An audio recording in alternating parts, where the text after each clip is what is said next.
Let's do this, everybody. What's going on? Good morning. Welcome to another player prop talk live stream. I've been botching that intro the last few streams. Oh man. Welcome to another player prop talk live stream here on the channel. It is me, Chavez, and we are back with another one on a new day, Saturday, April 20th, 420. As always, I hope this finds you doing well and in good spirits. If you partake, tip of the hat to you. If you partake, what's the difference from today and any other day? None, really, right? You don't need a fucking holiday or a day to remind you that it's time to roll and bowl, right? What's the difference? There is no difference, but acknowledgeable it is. So we acknowledge 420 and we move on.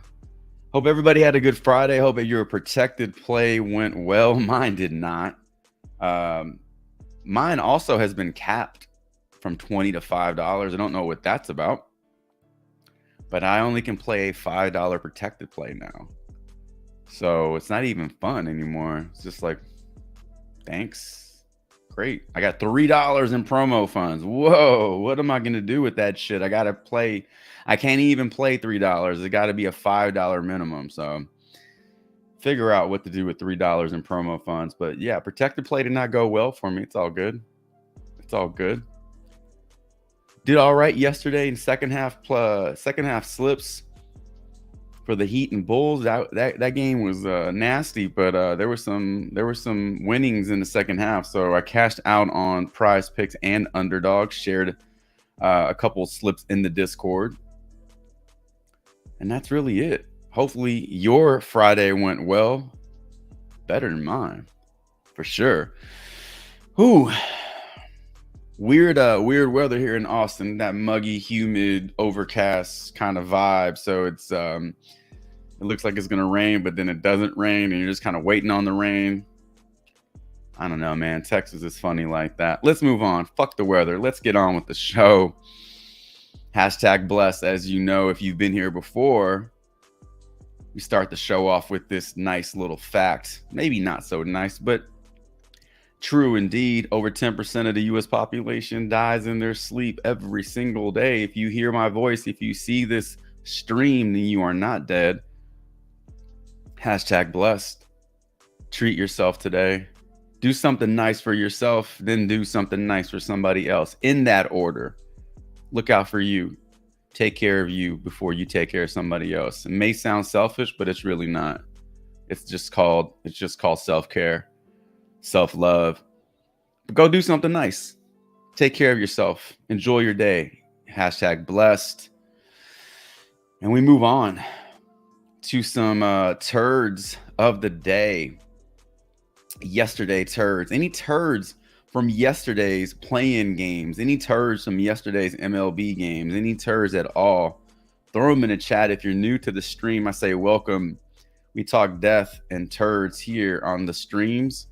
So basically any player, any slip, any coach, any team that ruined your night, pissed you off. Maybe it's an ex-boyfriend, ex-girlfriend. Maybe it's your cat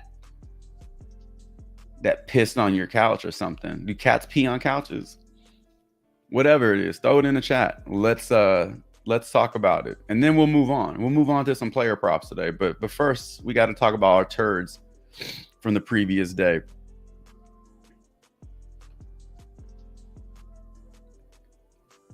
What's going on, Trap? Good morning. Top of the morning to you. You got any turds from yesterday, Trap? Any props that pissed you off? Anything that just didn't go right yesterday? Share it in the chat. For me personally, yesterday, Vucevic, took the under on Vucevic. Was in a really good spot to go under points and rebounds, fantasy score. I took them all under. He crushed that. He obliterated that shit. He crushed fantasy score. He goes over points and rebounds by 2. He crushes his rebounds by like, his rebound prop was 11.5. I was like, that is way too high. Versus Bam, versus the Heat. Yeah, he had 14.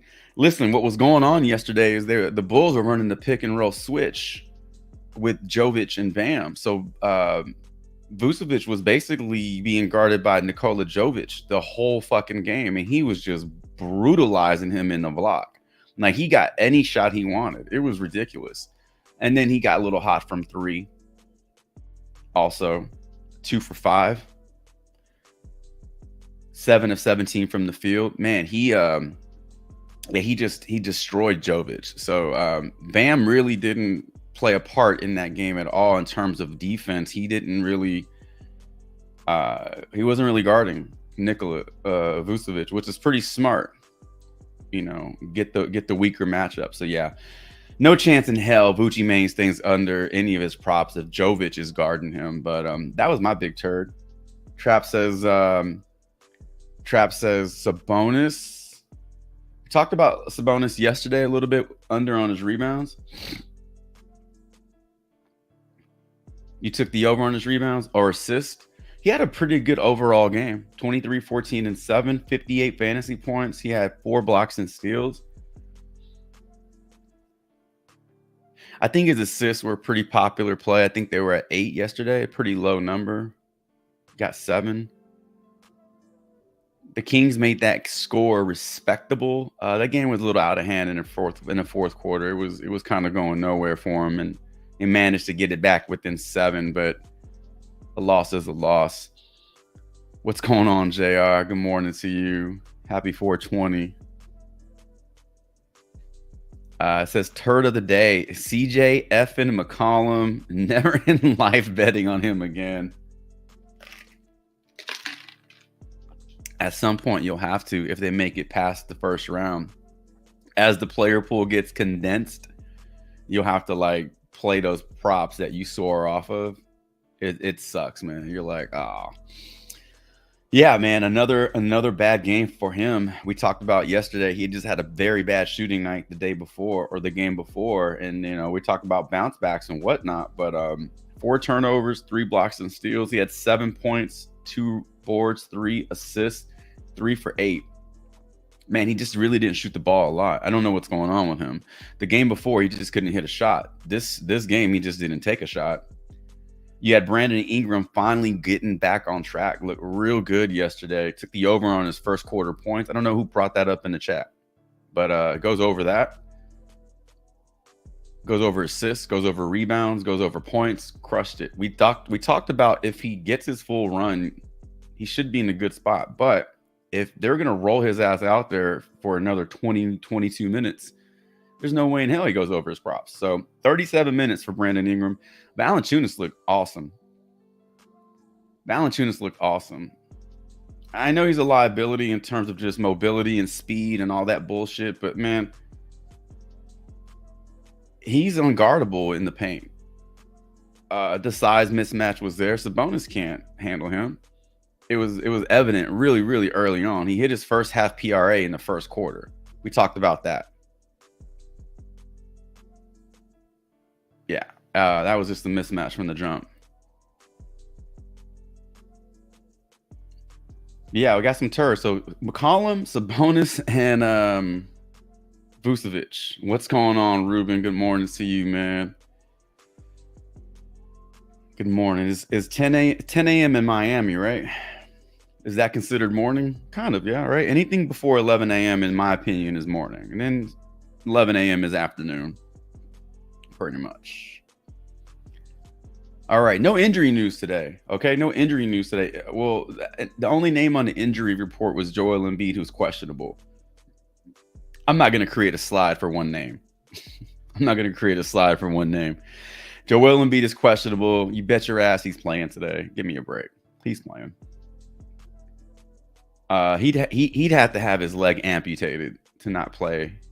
I mean, he had, MVP last season and then proceeds to play injured throughout the playoffs. Just didn't look like himself. I mean, this guy continues to just wear down, as the season goes on, and that's been a huge knock on him.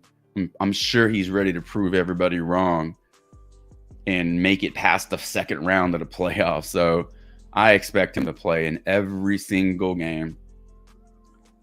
New York is a tough matchup for them, but without Julius Randle in there, not as physical. Pretty big front court with Hartenstein and Mitchell Robinson. I'm pretty sure the game plan is to wear him down and wear on him and make him move and lean on him and test out that knee. So we'll see how it goes, but I'm sure he's gonna play. So I wish that was a bet on PrizePicks. Over under. Is Joel Embiid playing today? Absolutely he plays. So no injury news today. In fact, we're just going to get right into player props today. We're not going to beat around the bush.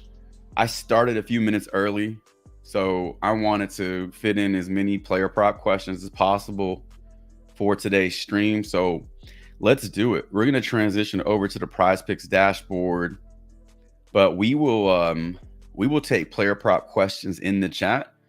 Doesn't matter which pick'em site you're on. Underdog, PrizePicks, Sleeper. We can look up anything on props.cash.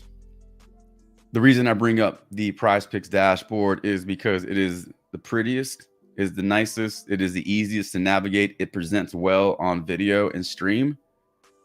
But just because we have PrizePicks pulled up doesn't mean we talk about only PrizePicks. So throw them in the chat. If you're new to the stream, let me know in the chat. I'll get to your player prop question ASAP. I'll prioritize it as a way to say thank you for joining for the first time. If you're not new to the stream, you know what to do. Throw it in the chat. But regardless if you're new or a returning viewer, hit the like button on your way in, as it does go a long way in helping my channel grow.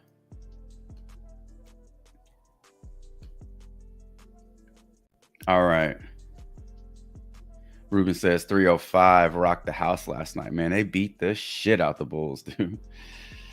Oh, man. I learned my lesson, though. I got a really bad beat on Jaime Jaquez under. And for the full game, PRA. And he almost had it in the second half. So I decided to do something I don't typically do, which is chase a prop. And so I decided to play the over on his points and second half PRA and put that into a couple of slips with some unders for Alex Caruso, unders for Kobe White, unders for DeMar DeRozan. And it worked out really well. The only one that didn't work out in the second half was Tyler Hero, because the game was so out of hand. Hero sat a few extra minutes in the fourth quarter, so he didn't get to go over that 20.5 PRA. But man, taking the unders on Bam, taking the unders on Caleb Martin, all those guys hit the under in the second half. So there's some value in the second half to be found. I'm going to do my best to share a couple of second half player prop slips in the Discord this evening, just depending on how the game is going. Sometimes the value is garbage. Sometimes it's fantastic. So I'll do my best to get a couple out there to everybody, because yesterday was really fun. It was nice to hit some slips. So I don't recommend chasing full game props in the second half, but yesterday I did choose to do that and it worked out. Dude, Jaquez is a G. Jaquez is so good. Anytime Butler sits, even in the regular season, Jaquez benefits. He's a rookie, but he's not playing like a rookie. So the whole rookie logic of rookies don't get minutes in the playoffs and coaches tighten up the rotation. It's like, how much more tighter does it get in Miami if you're down Butler and Rozier? Who the fuck is going to play? You're going to give extra minutes to DeLon, right? It doesn't make any sense to me. Like, Jaquez has been playing big minutes all year long and he's not playing like a rookie. But when Butler sits, it feels like Hero and Jaquez do benefit greatly. Bam has been taking a back seat lately. I don't think he needs to put his foot on the gas right now. Against Boston, I think he will, though. I think we see a good game, a good series from Bam against Boston. I think he eats a little bit in Boston. All right. Let's do it, everybody. Let's throw some plays in the chat. Let's start looking at some plays on PrizePicks. I do have a few plays up on the board. Now, I did submit a slip in the Discord. in fact, it's these very players right here. So I decided to play my Jokic promo in this 6-pick. Fozell over 28 first 2 map kills at as a CS2 play. Connor Joe over total bases. Now I went with a Pittsburgh Pirates stack. Originally I had Sawinski up, and then they took his total base prop down. But Connor Joe was grading out really well, and then O'Neal Cruz fantasy score popped up. And then I started looking at the projected lineup for the Pirates, and then I started looking at the BVP versus Cutter Crawford, and was pretty surprised to see as much green as I saw. And we'll take a look at it over on props.cash. But basically, I went with a Pirate stack here of Cruz, Reynolds, Hayes, and Joe. Cruz, Reynolds, Hayes all correlate very well together as they bat pretty much back to back to back. Connor Joe is batting a little down in the lineup, number 6 or number 7. So he doesn't really correlate with the stack, but we just need him to get on base. And so I went with this 6-pick flex. I put $5 on it. Cabrian Hayes is a demon play. I got him going over 2 hits today. And so that did increase the payout. So that's what I rolled with. We could take a look at these over on props.cash, but I want to talk about your player props. Throw them in the chat. We're going to take Jokic off. And if you're curious at what $5 on this slip would pay out, it's a 38x. $5 for six correct picks pays out 38x, which is 190 of 4x. So if this hits, it's a 190 payout minus my $5 entry fee, so that's 185 profit. If it hits for 5 out of 6, that's a $20 payout minus my entry fee. That's a $15 payout. So profit is profit. Let's take Jokic off the board. We already know that's a fine play. We'll take the Fozil off the board, and we're left with our Pirates stack. Let's go ahead and add this Jared Allen over first quarter points. I believe that's what you're asking about, right, Jay Work? Good morning, by the way. Good morning. Welcome into the stream. Jared Allen first quarter points. Anybody playing anybody playing NBA series props? Anybody got a NBA series prop that they're on? I'll be honest with you, I'm playing all unders for a lot of these guys. Learning from the previous time last season, and also learning from my second half season props where I played some unders and it worked out. So I'm going to roll with that into some series props and just apply the same logic and take some unders on some of these fools. In my opinion, you need one bad game, right? It's only for the first 4 games of the series. And if a player comes out and has a really bad first game or just a below average first game, it increases their average for the next 3 games in which they have to hit in order to go over. And it makes it almost just improbable. So you're really hoping for that first game to be a little bit of a dud. And even if they go off in the second game, then they break even. So I'm looking at it more of just like the math point of view. And I think the unders are the way to go for some of these player props in the first 4 games here. All right. We got Jared Allen on the board. We got any other player prop. We can literally just take these props and head over to props.cash and start looking at some Pirate stack numbers. And then we can look at Jared Allen first quarter points. Headed over to props.cash now. Hope everybody's having a good start to their day. Saturday streams are always fun. It's not that I don't take Saturday streams seriously. I do. I prepare and prep as I do every other stream, but there's just a little bit more of a chill vibe on Saturday, I guess because of the weekend. So just a little bit more of a relaxed tone for me. Let's check out this Jared Allen first quarter prop. I believe he was a bit of a wagon in the first quarter this season. I personally didn't play any of his first quarter point props, but we've gone over his first quarter point props before on the stream. And I want to say they were working out for people. Today, his first quarter point prop is at 4.5. Over his last 10 regular season games, he has gone over that in 70%. And then in his last 5 reg, he's gone over this in 3. So 70% hit rate, 60% hit rate. During the season versus the Orlando Magic, he did struggle a little bit. We are looking at this game here against Orlando on the 5th on over. So he hooked it in 2 and then went well under in the other 2 games. Now, Jared Allen is projected for, well, first of all, a couple of things that go in the first quarter point props for me are minutes. I pay attention to the minutes. There are 12 minutes in an NBA quarter. If a player is playing 75% or more of those minutes, it's already off to a good start. We can see that Jared Allen is averaging 9 minutes against Orlando in those 3 games this season. That's 18, that's 19.2, that's 28.3.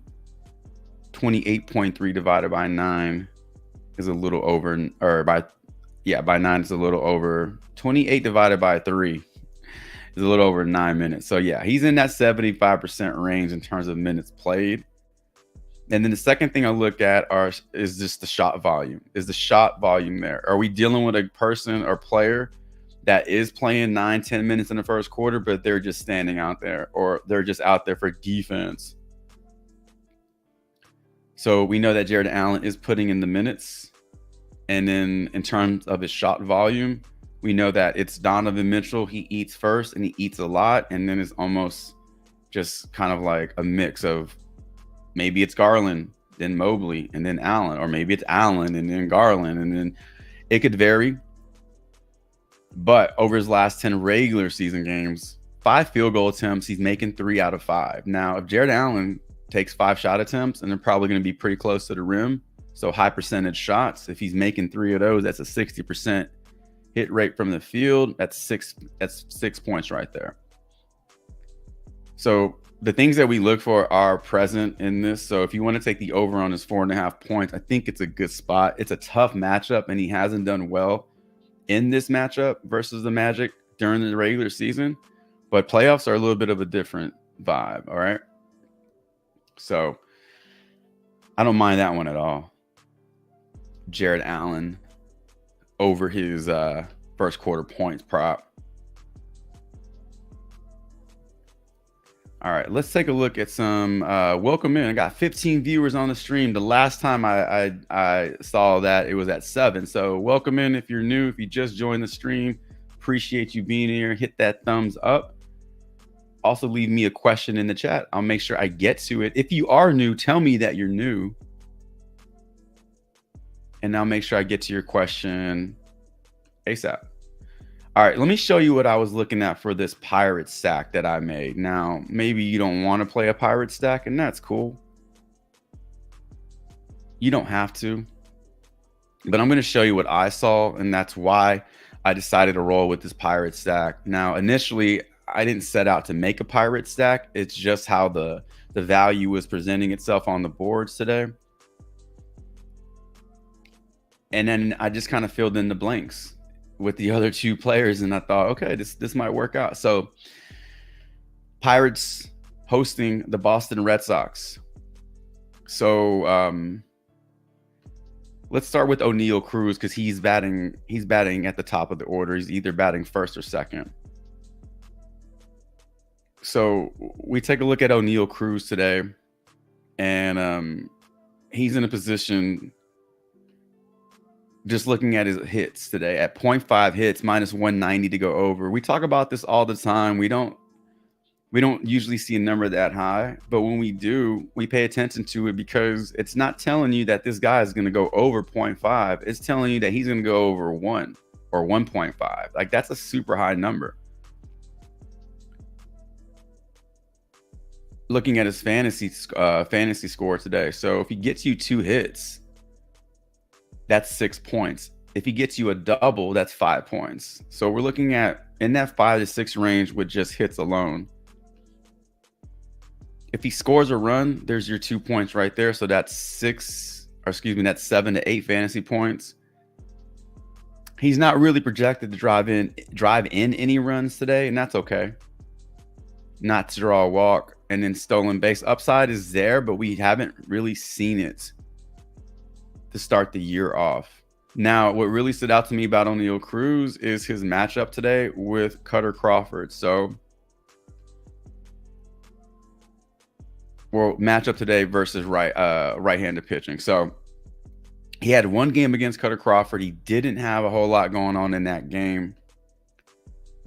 To start the year off versus righties, 286 batting average. He has 3 homers. So all his power is coming versus right-handed pitching. So that lefty-righty matchup is ideal for him. And that's what stood out to me. Boston on the road in Pittsburgh. I like this matchup for Cruz. So Connor Joe, looking at his on bases or his total bases or hits, whichever you can find, because they're basically the same. Projected for 0.5 hits today, projected for 0.5 total base, right? Minus 139 to go over 0.5 hits, and then minus 140 to go over total bases. Pretty much the same thing. Never faced Cutter Crawford before. That's fine. Versus right-handed pitching, Connor Joe. Start the year off, 355 batting average, 1 homer, 3 doubles.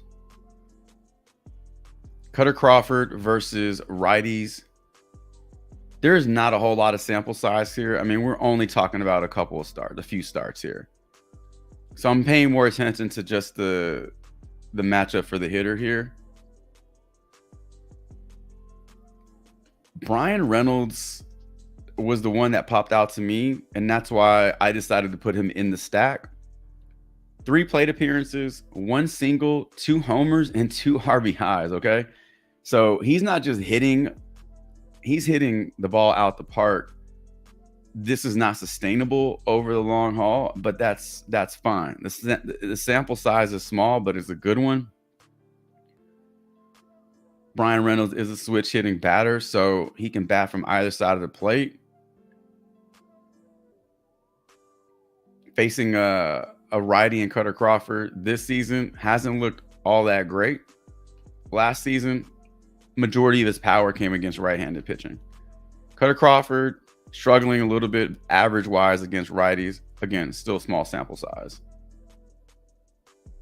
And then our last one in this little stack was Ke'Bryan Hayes. Now, Ke'Bryan Hayes is the demon prop. I played the over on his total bases, or I played the over on his hits, because we're getting minus 200 odds for the over 0.5. So again, that's telling me that he's not just going to get you a hit. It's going to be more than one at minus 200. When we look at his hit projection, 1.1. So I really do need him to get 2 hits today. He's done it 3 times in his last 10 games. His numbers against Cutter Crawford are good, not great, but in 2 plate appearances, there's really not a whole lot you can do. He has a single and he has an RBI. This here stands out to me. Brian Reynolds against Cutter Crawford, all green. Weighted on base average is phenomenal. No strikeouts. With these 3 guys, Hayes, Reynolds, and Sawinski, no strikeouts. So they're putting the ball in play. That's exactly what you want. It's always risky going with a stack, because if the team has a bad game, then your stack is sunk. So it is a little riskier, but I feel like the Pirates are in a good spot against Cutter Crawford.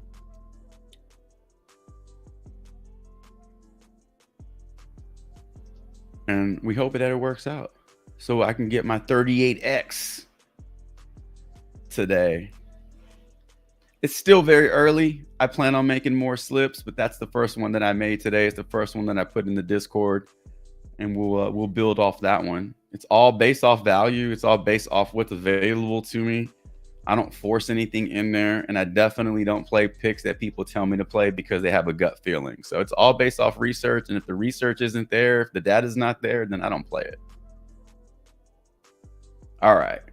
I am not going to screenshot these. Well, I will screenshot the Jared Allen one, but I'm not going to screenshot these since the slip is already in the Discord. And we'll use the Jared Allen play to kick off the next round of player props for our screenshot. So we do like the over 4.5 first quarter points for Jared Allen. Tough matchup for him, but his minutes are there. He should see anywhere between 9-10 minutes today in the first quarter, barring foul trouble. Should hopefully get 4-5 field goal attempts. Looking for him to make 3 of them. He needs 3 made shots, or he needs 2 made shots and a foul. And I'll give you 5 points. All right, I got some player props in the chat now. Let's do it. We're gonna go back to Boom Boom Batum. Betting on his points. Goblins at 3.5 and his Demon 3-pointers at 1.5. Now, I will say this. This is not anything against Nick Batum. It's more of just the trend. It's more of just kind of like the ebbs and flows. What goes up must come down, right? Nick Batum had a career night. At this stage in his career, at his age, at his current role, what he did in his previous game is not something anybody saw coming. He will get his open shots, so his threes are probably in play. But I will say, just not to get too caught up in that. We saw what happened with Keon Ellis last night, who had a fantastic game, the first play-in tournament game, and then came out and put up an absolute dud. Nothing. He did nothing yesterday. And so when you talk about these role players, it's very easy for these role players to get phased out if one of the superstars starts to get hot. So we'll look at these for sure. And these are very low lines, so there's less risk in it. But like in the event that Embiid goes off or it's Maxey going off, Batum is out there, but he's not really out there doing anything. We'll take a look at these though, because he kind of reminds me of Grant Williams when he was in Boston. Like, he just was out there in the corner and people would forget about him, and then they drive and kick and he hit those corner threes, and before you know it, he's at 12 points and you're like, where did that come from? Very forgettable player. Batum's been around for a minute though. We'll definitely take a look at those. What's going on, Jesus? Good morning. Donovan Mitchell, points and assists. Let's do it. We liking the over on this? No. Donovan.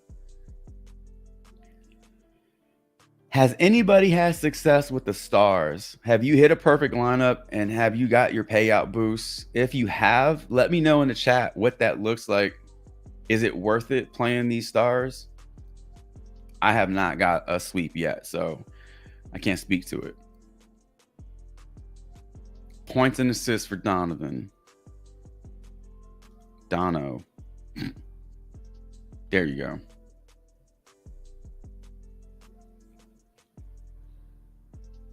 Anybody looking at this Mitchell Boncaro point prop? What's going on, Vu? Good morning to you.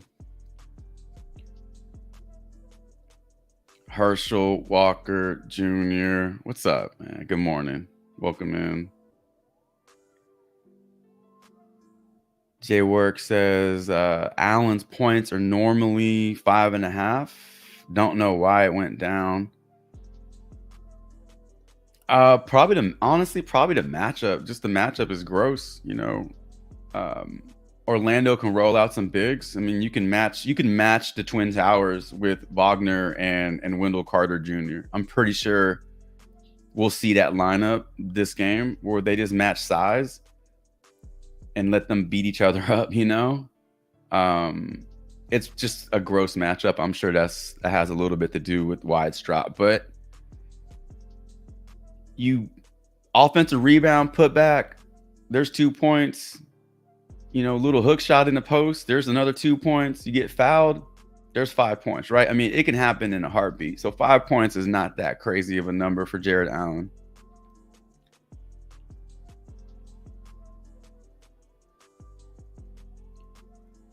Better has a Luka promo on the board at 0.5 points. If you play on Better, I think that one has a fairly good shot of hitting. 0.5 points for Luka. What's up, Lopez? Good morning, man. Cole Anthony over 6.5 points. Cole World.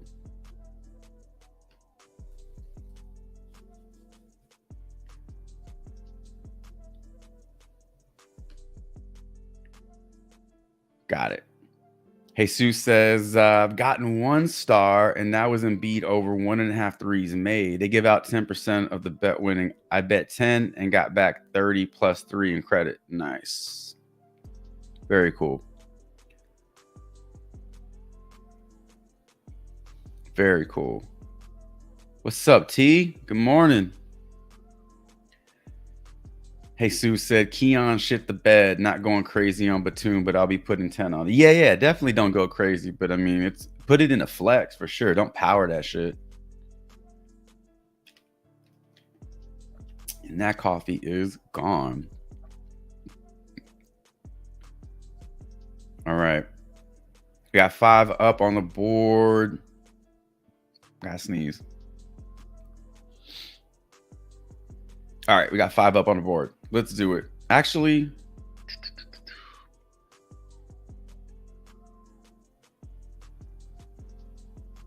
yeah, I guess we'll leave these up because we have Batum in there twice. I'm trying to see like, oh, do we need both of them on the board? Because if Batum goes over 3s, he obviously goes over Goblin points, right? I guess that's the logic there. If you want to play both of these and split them up in 2 different slips, they do correlate. So if he goes over Demon 3s, he hit Goblin. So maybe that's something you're looking to do.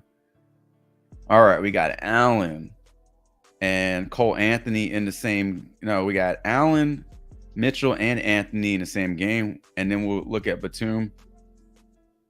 We're heading over to props.cash to break down our first official round of player props from the viewers, not mine. If you're just joining the stream, what you missed was my breakdown of my Pittsburgh Pirates stack with Cabrian Hayes over 1.5 demon hits, Brian Reynolds over hits, runs, and RBIs, O'Neal Cruz over fantasy score, and Connor Joe over total bases. Throwing the Nikola Jokic 0.5 promo in there, and I threw an esports CS2 play as well. So that's my 6th pick, my first slip of the day. We just broke that down, and now we're breaking down your play. So let's start off. Orlando, Cleveland. We already looked at Jared Allen's points. Let's take a look at Donovan Mitchell points and assists today.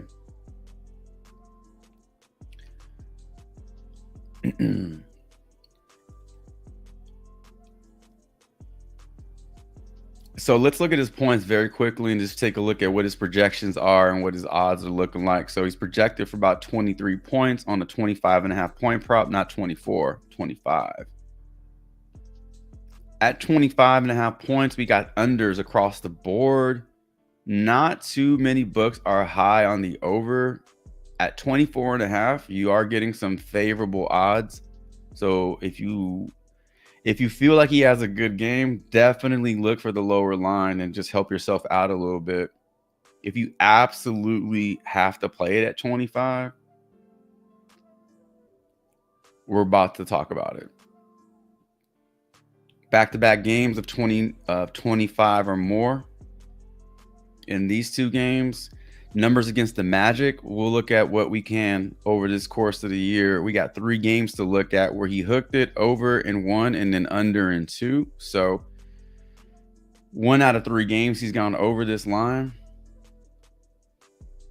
Play off Donovan Mitchell. It's not a thing. I hate that fucking commercial now. I've seen it like 20 times already.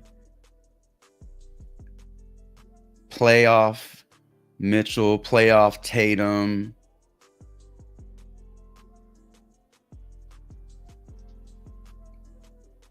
I don't even know why Tatum's in that damn commercial. In the playoffs last year, it was so inconsistent. He'd be on for first half, off for second half.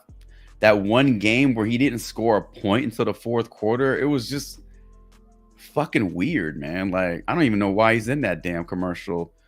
The one player they should have had in the damn commercial was Jimmy Butler. That's legit. There is a difference between regular season and playoff Jimmy. Why wasn't he in that damn commercial? No big sample size here. 5 games. Look, this matchup against New York, y'all remember that series? That was brutal. That series was gross. He did go over his point prop in 2 of those games. Similar matchup, though, right? Similar matchup with Orlando. Similar style play. So I don't know if we see the repeat performance from him, but, you know, it's a tough matchup to start off. So that's his points. Assist. Crushing assist, right? Didn't have any issue with going over assist props last series against the Knicks. Let's get out of the playoffs and let's look at his last 10 games to end the regular season, where he did go over assist prop in 70% of those games. Now let's zoom in on the last 5 games, because you know he did miss a lot of time. So we do know all these games. These 4 games are post injury. So 4 games back, he did go over in 3. So when we look at his points and assists together,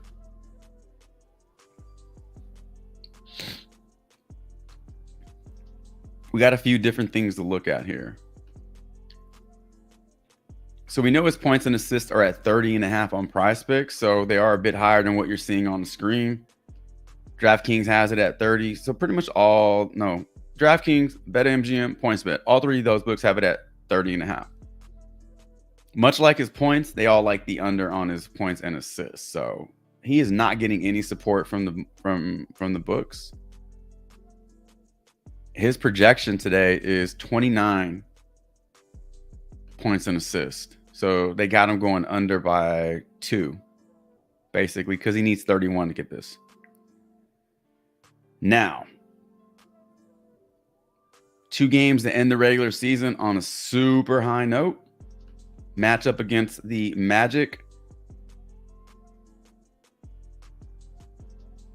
2 out of those 3 games.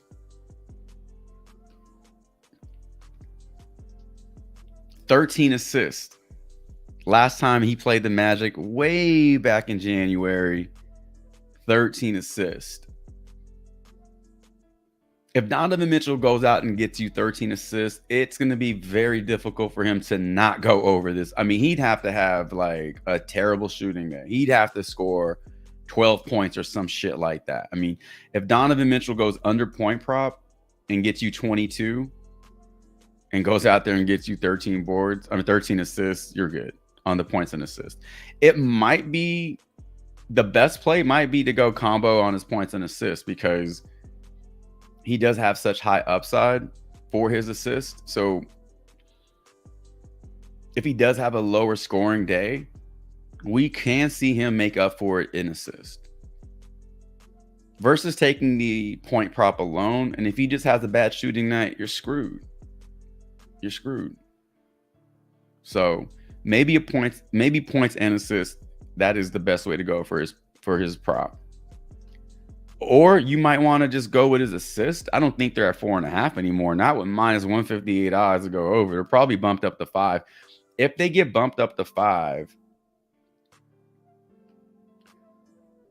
I think they're still in play. Based off what we're seeing here, I would say, you know, his assist prop is sitting number 1 for me, and then his points and assist. I don't know if you've looked at his RA already. If his RA is still at 9.5, I think that's in play. I don't think it's likely that he goes over RA with only assists, but it's possible. We've seen him do it before. So if I had to rank, I'd say assist, RA, points and assists, points.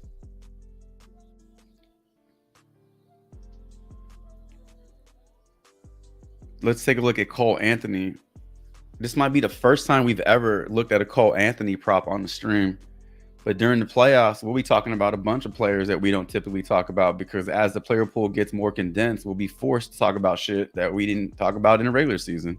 6.5 points for Cole Anthony.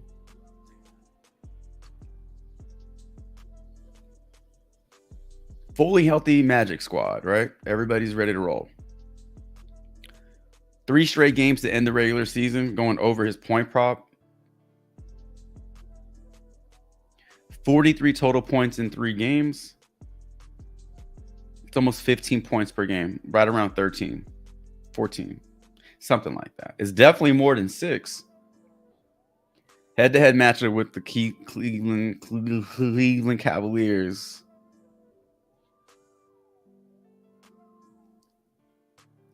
Four games this season, he's gone over in 3 out of 4. So we're getting good game history here versus Cleveland. We're getting a player who ended the regular season on a strong note. We are getting favorable projections for him at 11. And depending on which book you're looking at, we got 2 of them that do like the over, one more than the other. So minus 135 on BetMGM to go over, minus 122 on DraftKings. PointsBet is split, and FanDuel slightly is favoring the under. So I think there's more juice to the over than there is under across these 4 books. So those are a few checkpoints that you look for when you're trying to figure out if this is a good play or not. You're paying attention to the odds, and then how unanimous the odds are in favor of one side. You're paying attention to projections next, and then team matchup history is last. And if all those things check out, you're looking at a pretty good player prop. I guess if you want to get a little deeper and dive into it, you want to check out minutes played, because if you're not on the floor, you can't play. You're not going to score. Minutes are a little low for him to end the regular season. Now that could be just a product of game blowout, but let's expand it to 10 and see if it does increase. Just trying to get an idea of what to expect from him. Now, he's right around 18 minutes per game over the last 10 games. Do we see his minutes take a tick up in the playoffs? Does he play 20 plus? Is it necessary for him to play 20 plus? If you don't feel like he gets you 20 minutes, now you have to ask yourself if the shot volume is going to be there in 18 minutes. He's putting up about 8 shots in 18 minutes, and he's making 3 of them. So again, very similar to what we saw for Jared Allen. We're looking for a 60% hit rate on this one, and one of these has to be a 3-pointer. Because if he just gets you 2, if he just makes you 3 2-point buckets, did I say that correctly?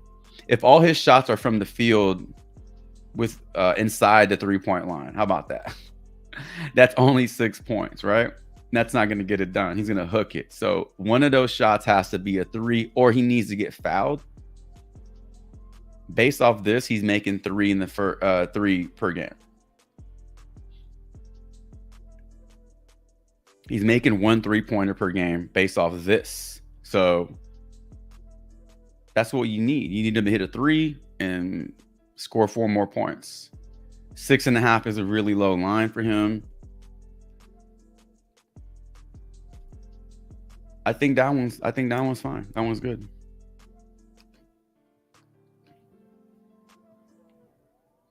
Who else was there? Where already looked up Allen. We have Mitchell, Anthony. All right, let's move on to Batum.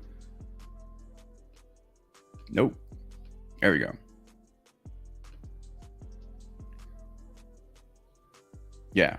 The last time Nick Batum scored more than 9 points was back on the 31st of March, where he scored 19 against Orlando.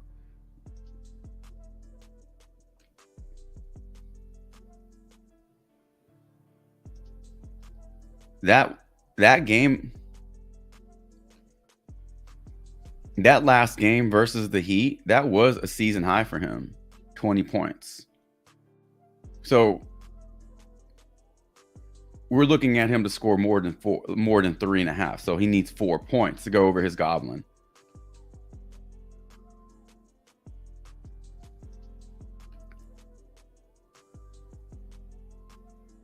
So Nick Batum's role is outside the paint. He's not really clogging the lane with Embiid. So if he's on the perimeter, if he's at the corners, he's not really grabbing offensive rebounds. There's no putback opportunity for him. So the majority, if not all his points, have to come from a little bit of distance, right? Jumpers and threes. He needs 4 points. This is not first half. This is total game points, okay? So he has a whole game to do this shit. He's going to be on the floor a lot because Nick Nurse trusts him. He's a veteran. I think he does a great job of owning his role. And I think he takes a little pressure off Embiid in terms of leadership out there. So I feel like he's going to be on the floor as many minutes as he can play. So if he's going to give you 29, 30 minutes on the floor, you'd like to believe that he can fall into a couple of threes made. He took 12 field goal attempts. 10 of them were from 3, right? Prior to that game, the next highest total, 7 against San Antonio. I'd feel pretty good about that. If Nick Batum shot 7 threes today, I think it's likely that he knocks down 2.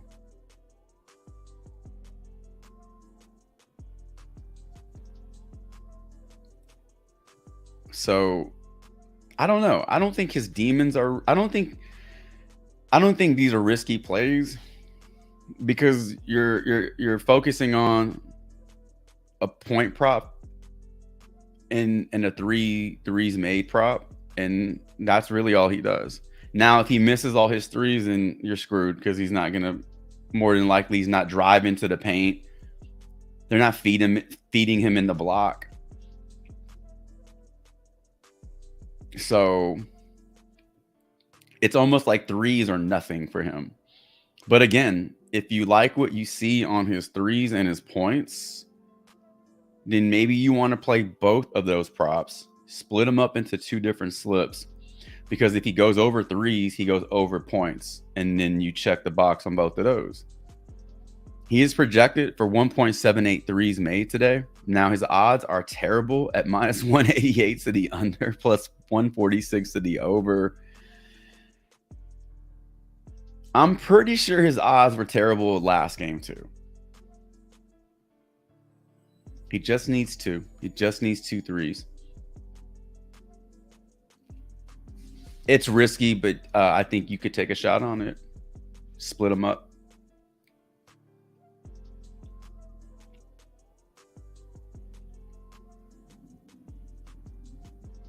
All right.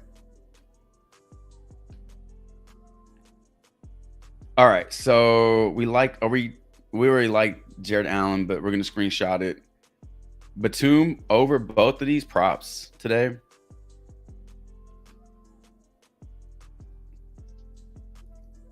So we talked about Mitchell. Points and assists did look good. You can also look to his assist alone if you wanted to roll that. And then Cole Anthony over points. He needs 7 points.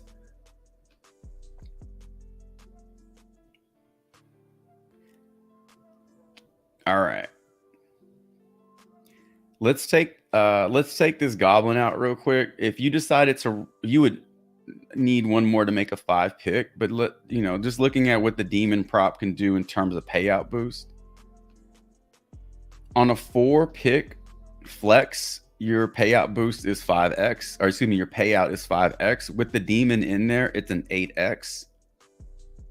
If you powered this up, it goes from a 10x to a 12.5x. Let's just throw the Jokic promo in there. So with the demon in there, it goes from a 10x to a 16x. So just adding the demon prop in there, which I think it's a pretty good demon prop. If you feel good about all those plays, you threw the Jokic promo in there as well as just a freebie, you're looking at a pretty good payout boost if you get all 5 correct.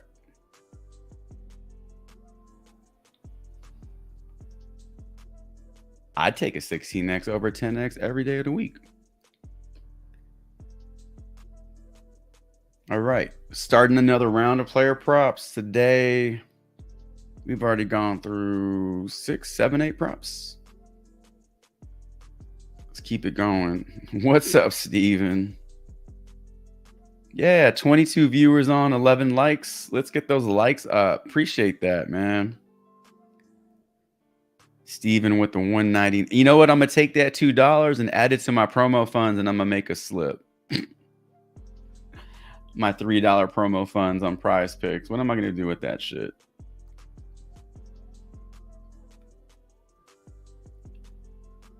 Let's see. What's up, Adam? Happy Saturday. What do I think of Austin Reeves' points and assists over on Underdog? Points and assists as a combo or separately?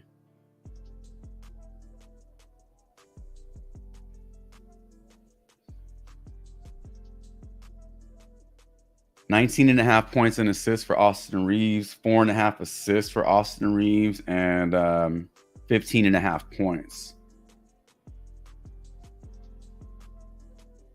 That's 16. That's 5. That's 21. He needs 20. I think his points and assists offer the best value because they're discounted. You only need 20 to go over versus if you play them separately, you need 21.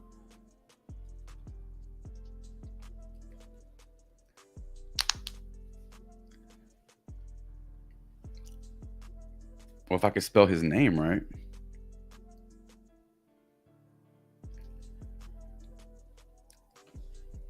Austin Reeves is on Underdog and PrizePicks at 19.5 points and assists. We'll take a look at that one.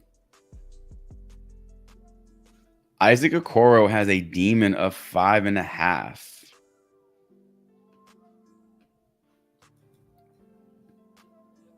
Isaac Okoro can kick rocks, man. Let's look at it, though. Vu says, Mitchell, best thing might be the Goblin.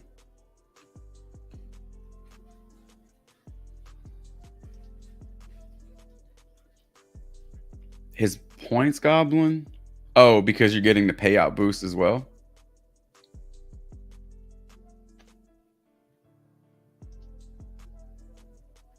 Yeah, I mean, that could be a good one. They've already bumped down his points from 25.5 to 25.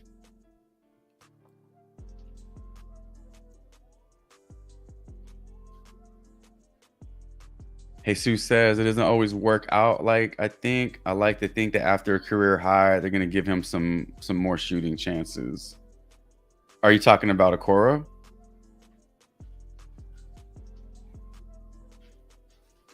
Well, the demon odds are always going to be terrible. Like when we look at the demon prop on props.cash, it's going to be like minus 180 to go over that shit.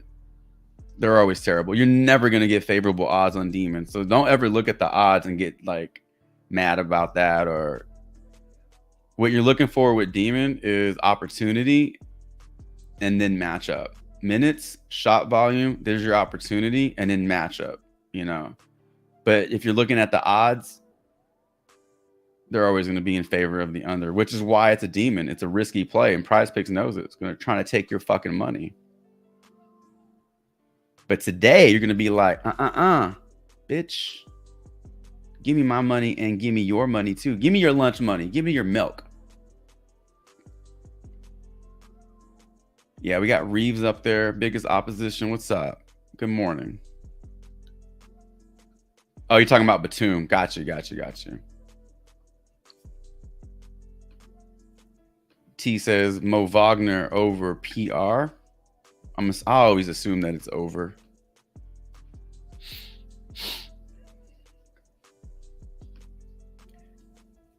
Mo should get some run today against the Twin Towers. They're not even legitimate Twin Towers, man. Original Twin Towers. Ralph Sampson, Akeem Olajuwon. That's your Twin Towers right there.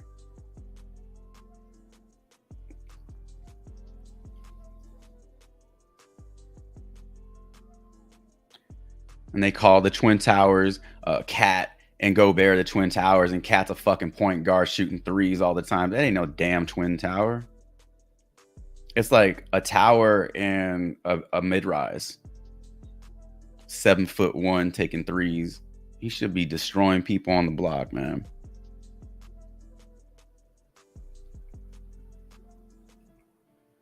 Have y'all listened to Jeff Teague talk about why Jimmy Butler hates Karl-Anthony Towns? I think his one season in Minnesota. He has some funny stories to tell. Jimmy Butler's a beast. All right, we like the over Mo Wagner points and rebounds at, oh my God, I thought it was 32 for Mo.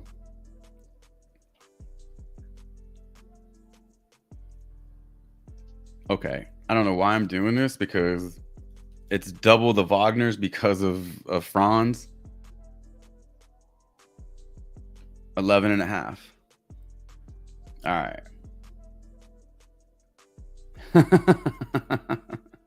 Boo says, I took PrizePicks milk yesterday.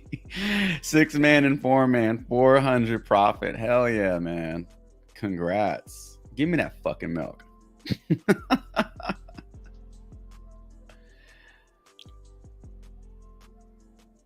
Paulo over 1.5 threes. We got room on the board. Oh yeah, we got room on the board.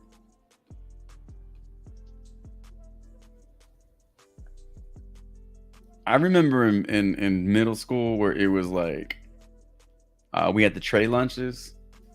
It was like $1.25 for a tray lunch, like school lunches. Be like milk, a fruit, a bread, a carb, and then whatever they like whatever was like the meal, you know. And like all the cool kids who were buying, like we had a snack line, snack shop, and they'd buy like pizza and taco rolls and and they'd be paying like $5 for that shit. And I'm like, I don't get it. Why wouldn't you just pay $1.25 for all this shit? Fucking paying $1 for a bag of chips. Fucking stupid. I'm getting my calcium. I'm getting my carbs. I'm getting my protein. The school lunches were all right. People did talk shit about you though. You had to have thick skin to eat school lunches, because motherfuckers would talk shit about you. That's okay though. All right, we got Reeves over points and assists, Okoro over points. We got Wagner over points and rebounds. We're gonna go take a look at the 1.5 3-point made demon prop for Banchero. That is also a star, so that pays you a 10% payout if your slip hits. MPJ rebounds and assists, Jamal Murray and D'Lo 3-point combo. Well, let's look at that 3-point combo, biggest opposition, because I was aware of it yesterday, but I didn't want to put it in a slip because I don't want to wait. Today's the day though, right? So let's look at it. And it gives us 5.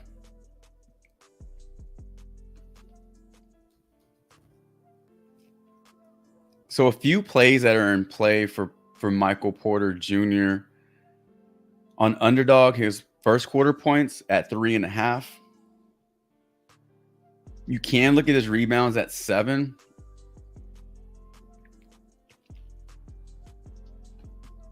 There's more upside with his points and rebounds and assists though.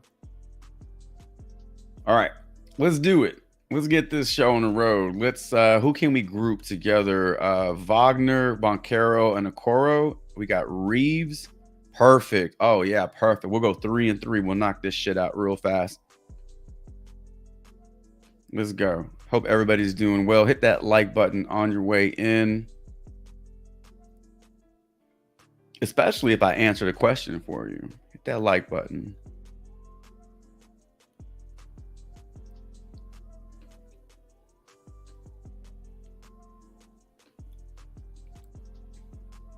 All right, let's kick things off. Let's start with that 3-point prop. So we got this 3-point combo with Murray and Russell at 5.5. Ideally, you want to split this up and say we need 3 from each one, but we know that it doesn't always work out like that. We could possibly see a 4-2 split or a 5-1 split. God forbid one of these guys gets hot and hits 6. I mean, shit, make it easy on us, right? That's really what you're hoping for, is just like a 3-point barrage. Like, it just won't stop. So, okay, so today Murray is projected for well over his 2.5 threes in terms of the odds here. -170 on FanDuel, DraftKings, Caesars.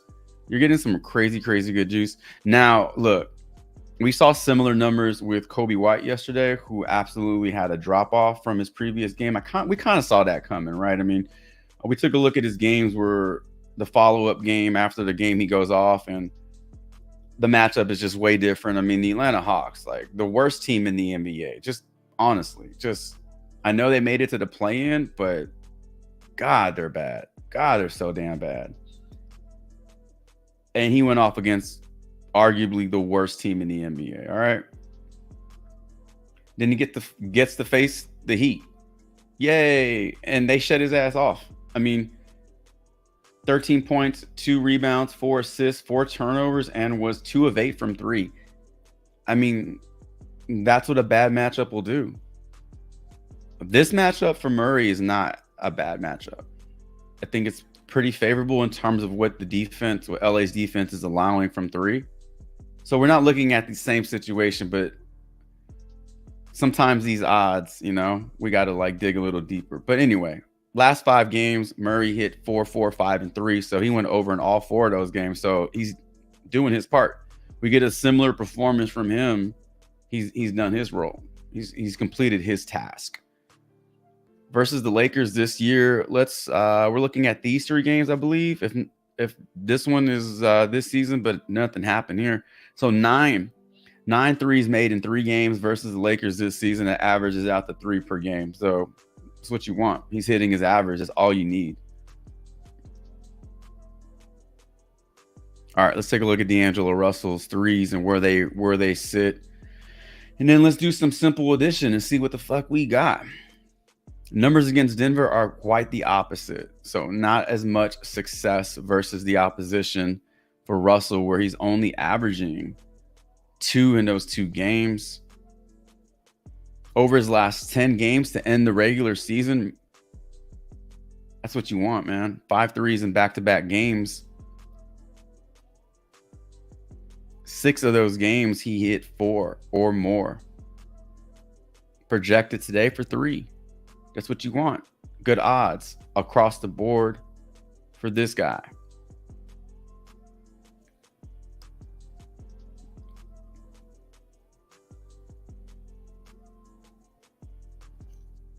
Trying to figure out what's wrong with this play. Trying to make a case for why you shouldn't play it, but I don't really have a whole lot of, there's not a whole lot of data that supports the under.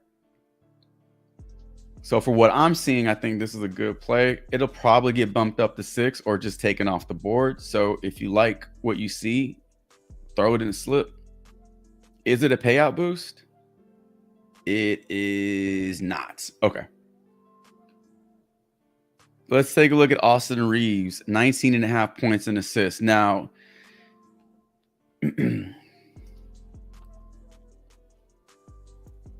this is playable on Underdog and it is playable on PrizePicks. On Underdog, his points are at 15.5 and his assist prop is at 4.5. That means he needs 16 points to go over and he needs 5 assists to go over. When you combine those two, that's 21. 19.5, he needs 20. 20 is less than 21. Therefore, you're getting a discount on the combo. So it just makes sense to play that versus playing individual lines and hoping for playing for the over. On PrizePicks, have an assist prop of 4.5, so he needs 5. And he has a point prop of 15 on PrizePicks. So if you wanted to play his points on PrizePicks, that's the better value. But he still needs 16 to go over. So in terms of the combo prop, it's exactly the same breakdown. But if you're looking at an individual line, you're going to get a discount on his points on PrizePicks. So however you want to play it. Back-to-back games of 22 plus points and assists for Austin Reeves.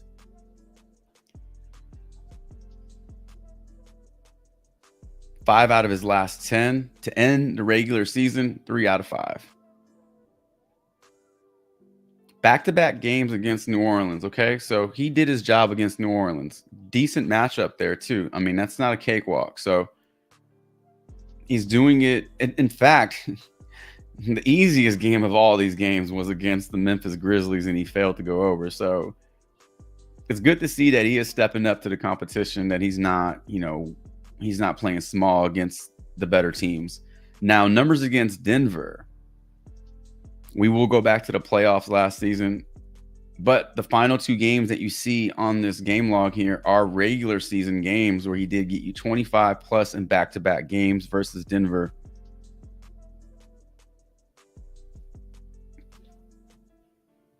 These games, 1, 2, 3, 4 playoff games. Goes over in 4 straight playoff games. Plays well against Denver. He is a liability on defense against Denver because no matter who the matchup is, he's undersized. Last year, they kept switching off, and it was Michael Porter Jr. He was having to guard Michael Porter. I mean, that was just a bad matchup. I mean, you can't defend that. If he ends up on Aaron Gordon, that's an even worse matchup. I'm pretty sure Denver is going to try to isolate him and get him on one of those guys, and they're going to try to take advantage of him today. But in terms of the offense, Austin Reeves is definitely holding his own. Playable on PrizePicks, playable on Underdog. If you want to go with his points alone, play it on PrizePicks because it is giving you the lower line. Although, if you can find him at 14.5, that's the best line. Austin Reeves projections today, favored to hit the under slightly. But when we look at his odds, split on PointsBet, over on BetMGM, over on Caesars, over on DraftKings, and over on FanDuel. You are getting a little juice to the under, but not too much. The majority of the juice is to the over, so it does make it a positive play. Play it on both sites. Play it on both sites. It's playable on both sites. I think it's a good play.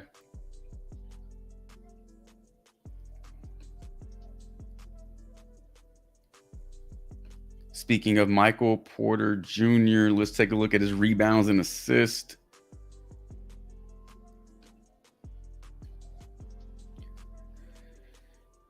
Oh, man, this guy's been struggling. Man, he's only gone over this line in 90% of his last 10 games against the Lakers. Jesus Christ. That's a very good hit rate, all right? Last 10 games, regular season, 50% hit rate. Denver has a huge advantage in the front court today.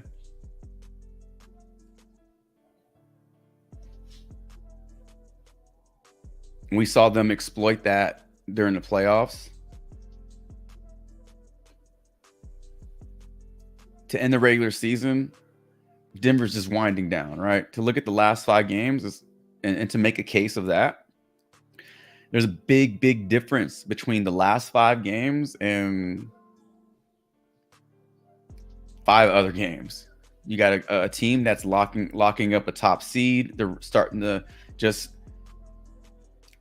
rest some of their starters, getting them ready for the first round. I mean, you're not getting full effort. You're not getting full run. It's not the same. It's not the same team. What we're paying attention to is how he can take advantage of this defense. 8.5 rebounds and assists is definitely in play. When you take a look at the odds here, Caesars likes the over, BetMGM, PointsBet as well. DraftKings does like the over, but not as much as the other books. 3 out of 4 ain't bad. When you take a look at his projections today, projections are grading out under, but to me, that's a little wrong. Anytime you see a difference in the odds and projections, I encourage you to pay attention to the odds, because the odds are across the market. Those are more substantial. Projections vary from site to site. They're a little subjective. So just keep that in mind when you see differences in odds and projections. Odds are a little bit more concrete, but that one looks solid. It doesn't mean he's going to go out there and get you 16 rebounds and assists. What this shows you is that he's capable of blasting through this prop.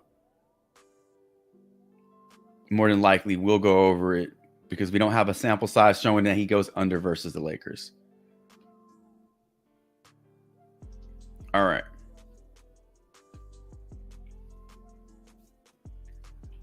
We're going to take a look at Mo Wagner points and rebounds at 11.5 today.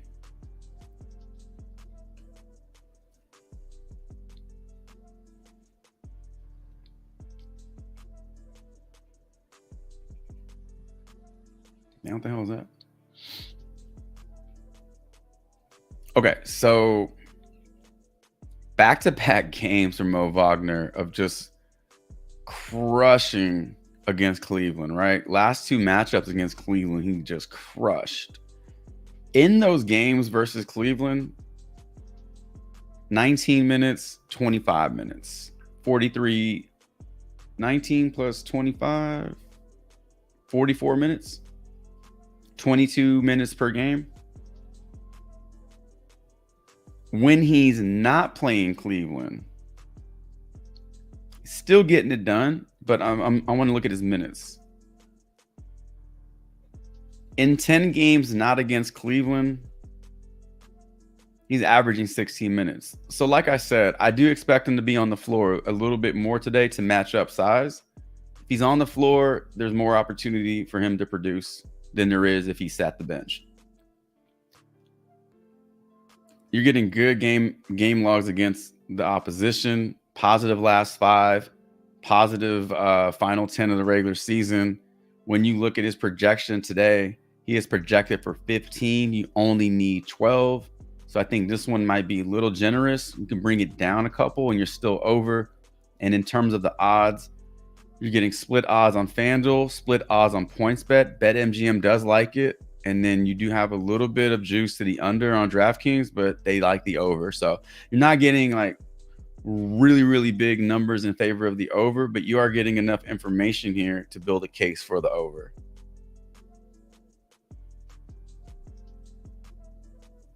Let's take a look at Banchero's threes made demon prop. I don't think I've ever taken a 3-point prop for him. Does he shoot threes? Minus 132 to go under. So look, this is what I'm talking about. Don't ever pay attention to the odds for a demon because they're already bad. That's why they're a demon prop. That's why they're more risky, and that's why they pay out more.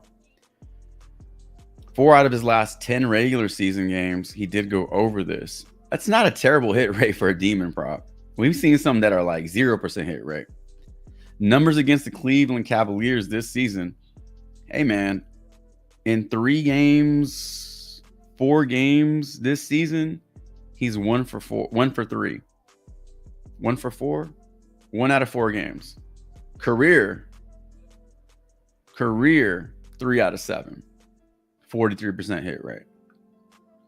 Now he is projected today for 1.91 threes made. So if you want to round that up to 2, there's your over. Cleveland on the year, ranking near the bottom of the league in 3-point percentage allowed per game, 37%. So you have a couple things working in your favor. One of them is not the fucking odds. So you're not ever going to find these to be in your favor.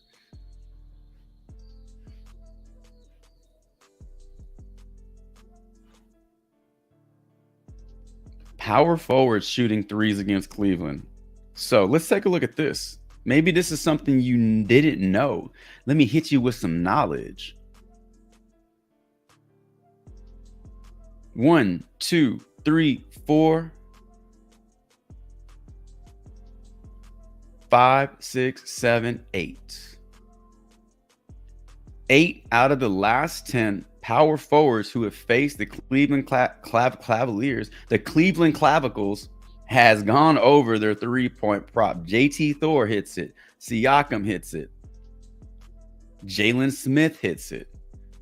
Jake LaRavia hits it and then some. He hits it for a friend. 8 threes made. 3 for Durant, 5 for O'Neal, 4 for Taylor Hendricks. A lot of these dudes aren't even starters. A lot of these guys aren't even like prominent names. So again, if you're looking for positive data here to support the over on the demon prop, I just gave you some.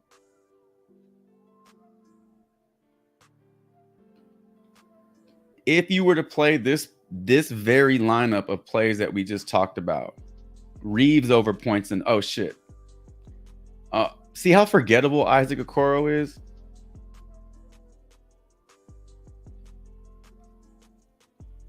Five and a half points for Isaac Okoro.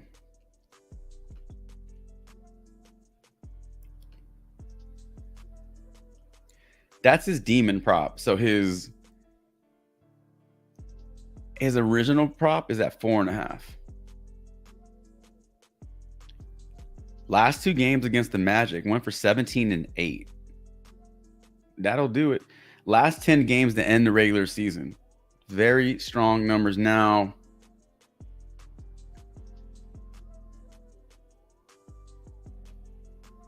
Factor out Donovan Mitchell in those games. A lot of those games were played without Mitchell. He did well without Mitchell in the lineup. Let's put Mitchell back in the lineup.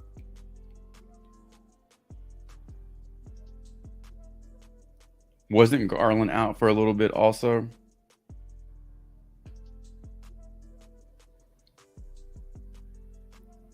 No difference. Let's take these dudes out. Let's see if there is a discrepancy here. I mean, his game logs obviously support the over on this 5.5 points. Numbers against the Cleveland Cavaliers. Let's go ahead and just unfilter all that. Again, back-to-back game, or excuse me, numbers against the Cavs, the Magic. I'm sorry. Back-to-back games. Projection for Okoro today is 9 points. So you're getting a good projection of 9 points. You're getting a BetMGM prop of 4.5 with -135 to the over, but at 4.5, not 5.5. Meaning he needs 6 now. It is a risk.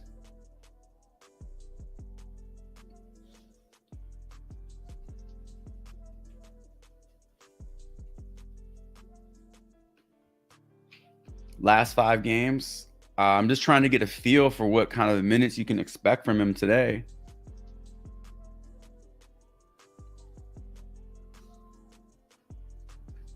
So how do you see this playing out for Isaac Okoro? He needs 6 points to go over Demon. In his last 5 games, he averaged 5 attempts. Now, it's hard to look at the last 5 games of the regular season and compare it to a playoff game.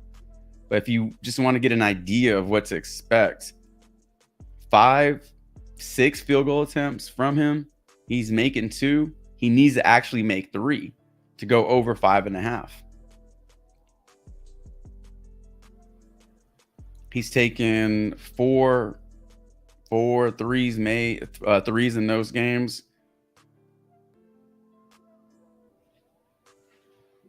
But he's only making about 1. So not a high volume shooter at all. If he goes over Demon points, then he needs to hit 1 3, in my opinion.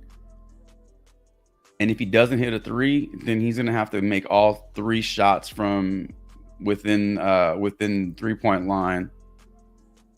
I don't know what his shot chart looks like. Maybe you want to look that up on StatMuse and see what that looks like. But the game logs look incredibly good. Like you said, very tempting. Very, very tempting to go over this one.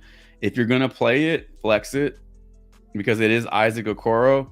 It's Donovan Mitchell, and then everybody else. I've seen the Cavs go a full quarter with like nobody taking a shot but Donovan Mitchell. We've seen that shit happen. So if it gets down to that kind of atmosphere, Okoro may as well not even be on the team. If you rolled with this group of props, Reeves over, Okoro over, Mo over, Boncaro over, Porter over, Murray and Russell over, you got 3 demons in there. 2. You got 2 demons in there. That's a 38x. That's it for just 2 demons? That's not the best payout, to be honest with you. For 2 demons in there, that's not the best payout. Maybe try to find another demon, because I believe it's 38x is what you would get for just 1 demon. Maybe because it's such a low line. You'll notice that too in the MLB, when you put a total base demon, there's a big difference between that and a home run demon. The payouts are very, very different. So you may want to just play around with the lineup today and just kind of figure out what demons are going to yield you the most return. But at the end of the day, it's still a payout boost, and anything over the normal payout boost is a plus. Profit is profit. All right.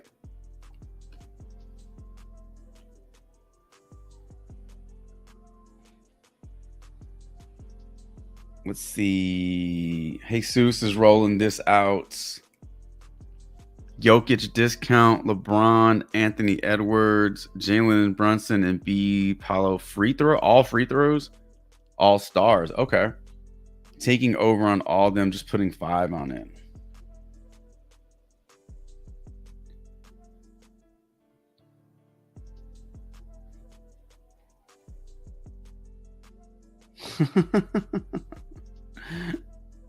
Hit that like button. What's up, Jalen? Jamal Murray over 10.5 rebounds and assists. Brunson over 41.5. God, man, I cannot get Brunson right. That dude is the scariest second half player in the NBA, man. That guy goes from 0 to 100. It's like just when you think like, oh, hell yeah. And it happened so fast. I'm like, how the fuck did he go from 11 PRA to 35 in the third quarter? Like, how does that happen? It just happens so fast. Under on his PRA, though. It is the playoffs.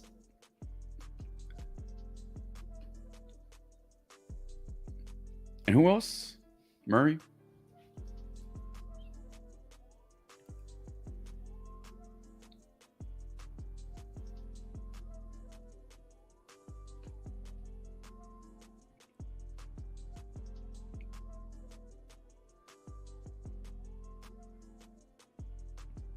What's going on, Divine? He says he doesn't like the threes from Murray and Russell. Feels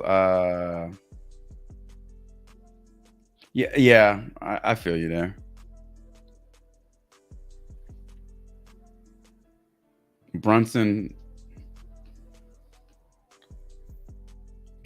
points. Oh, Brunson just got, oh, hey, listen, if you're wanting to play the under on his PRA, that shit just got bumped up to 42.5. That means people are taking the over on it, and PrizePicks decided to get it back to a reasonable line. So if you're looking to play the under, here's your chance. It's probably going to get bumped right back down because people are going to be playing the under on this one.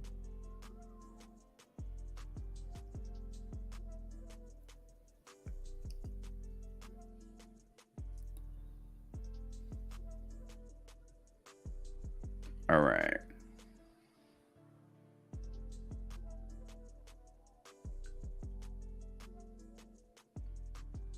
So Brunson PA, we're going to look at Brunson PRA. We'll look at his PA. And then Anthony Edwards demon points.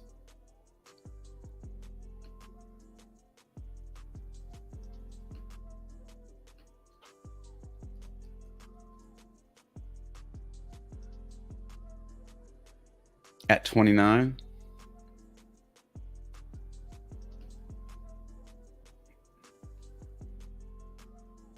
All right, let's look at those three real quick. And we might be good to go. We might be good to end here.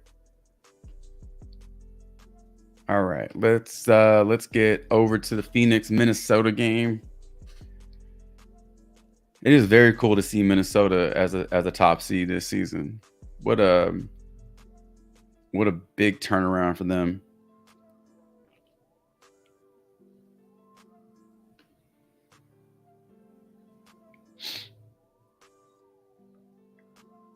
I'm not even paying attention to this shit. Ending the regular season like that means nothing to me because the games are meaningless. We know these games are not who Anthony Edwards is. I mean,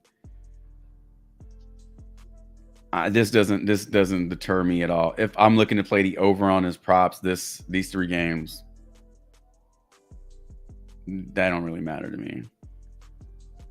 History against Phoenix does.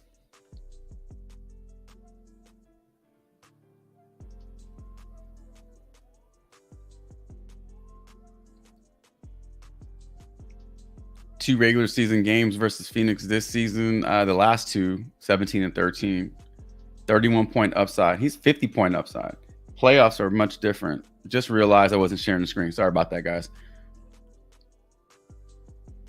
Playoffs are different though, but he does have 31-point upside games against Phoenix. I mean, you do want to see this. You do want to see better numbers here, but we already know the kind of scorer he is. He's projected for 24 points today versus the Phoenix Suns. However, when we take a look at the odds, over on Caesars, BetMGM, PointsBet, those are your more favorable lines. Now, we don't have a line for his 29.5 because it is a demon prop.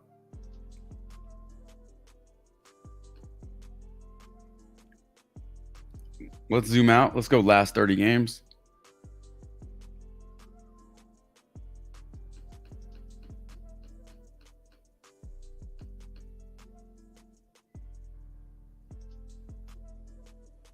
I think this button is stuck.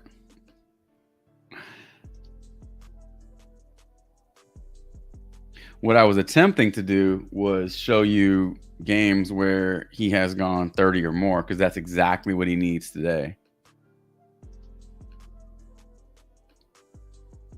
All right, so over his last 30 games, Edwards has gone for 30 points or more in 9 of those 29 games. Actually, 29 games, not 30. So that's good for a 31% hit rate. Playoffs last season, Edwards going over 30 points in 3 games. He hooked it in this last game versus Denver. He's right there. Even if you wanted to give him 30, let's just say he got you 30, that's 4 games with 30 plus points. So what that's showing you is that he is capable of doing this against stiff competition, because Denver was a pretty good team last year, right? Much better team than Phoenix. I think it's in play. We're just not able to look at odds because that's not a legitimate line. It's an inflated line. So you do have some information here to support the over. I think definitely his original point prop line is in play.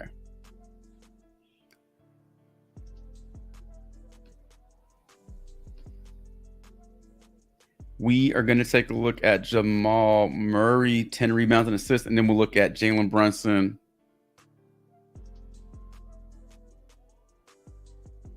Where are you?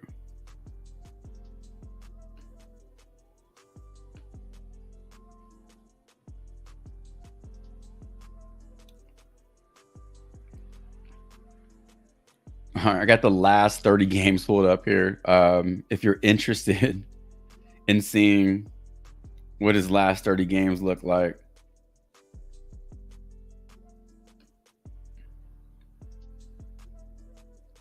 .43% hit rate to end the year.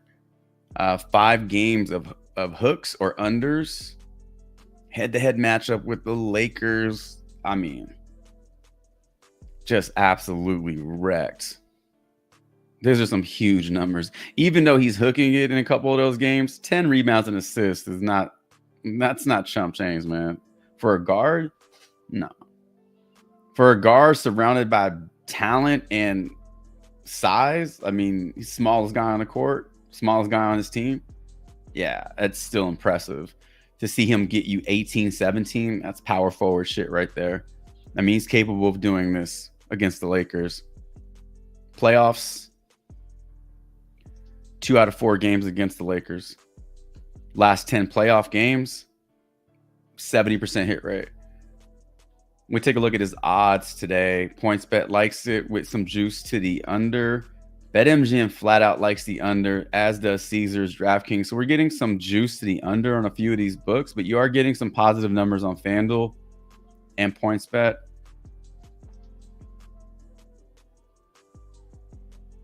He is projected for just 9.5 rebounds and assists.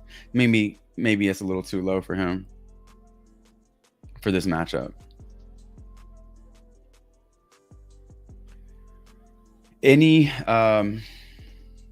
particular line that stands out from the rebounds and assists? Under on his assist, although how he ended the finals was impressive.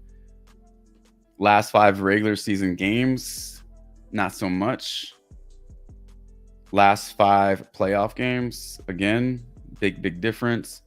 Last 5 playoff games versus the Lakers, didn't go over.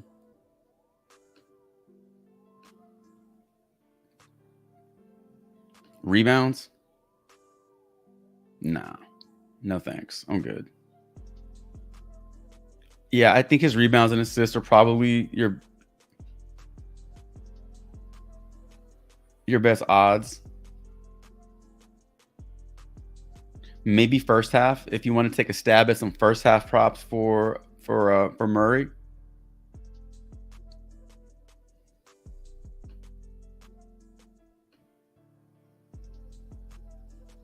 $12.5 first half points.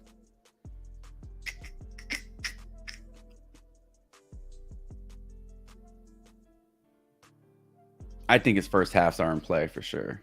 I don't know what they are on PrizePicks, but I'm going to be looking into a few of these first half props. But full game props, I think his RA is in play at 10.5. Okay. The scariest guy on the court, Jalen Brunson.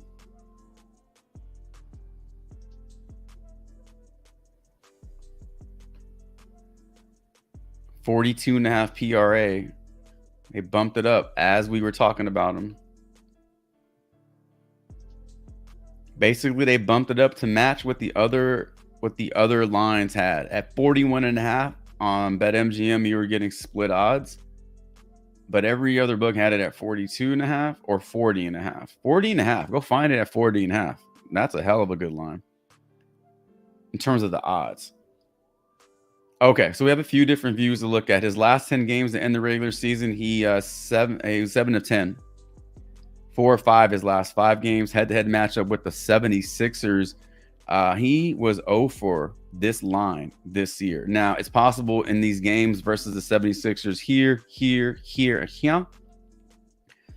I don't know what his PRA line was for that. I'm sure it wasn't 42.5. It'd have to be mighty fucking low in order for him to have gone over this, right? So he's teetering out right in that 34.5 range.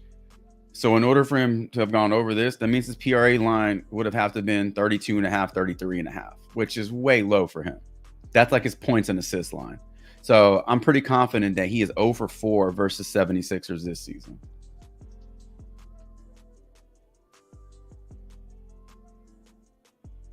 No playoff games versus the 76ers. Last 3 playoff games went off.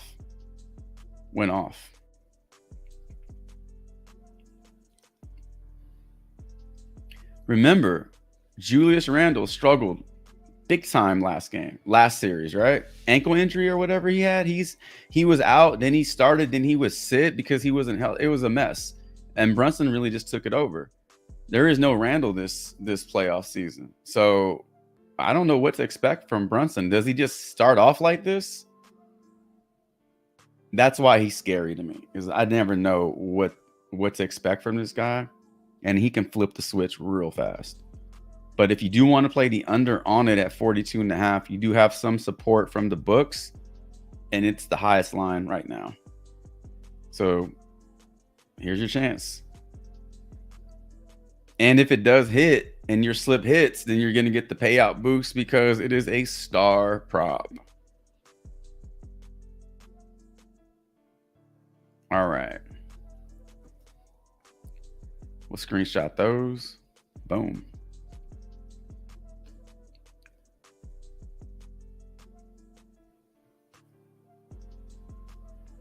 Let's see.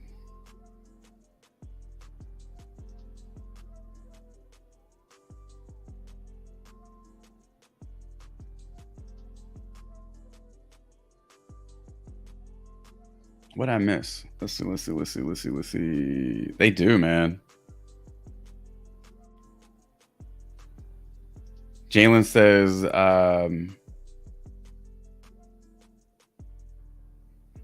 Philly shuts down Brunson. Yeah. It looked like it, didn't it? There's a lot of red.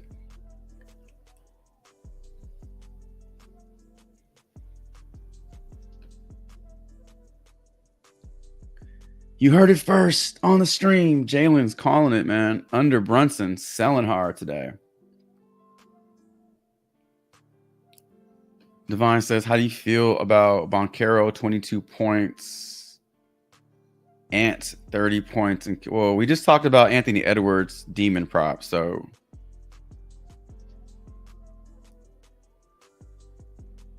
like the over on his original line. The demon prop, we don't have any odds on at 29.5, but I mean, the upside is there. I would love to see this game stay close because you have so much firepower on both sides. I mean, you're finally starting to see a healthy Phoenix team. If those 3 guys show up today, I think they give Minnesota all they can handle. And then you just go back and forth and you stack that game and you watch your props hit. And you see Anthony Edwards go for 40. That's what I want to see today. We'll take a look at Banchero's points, though.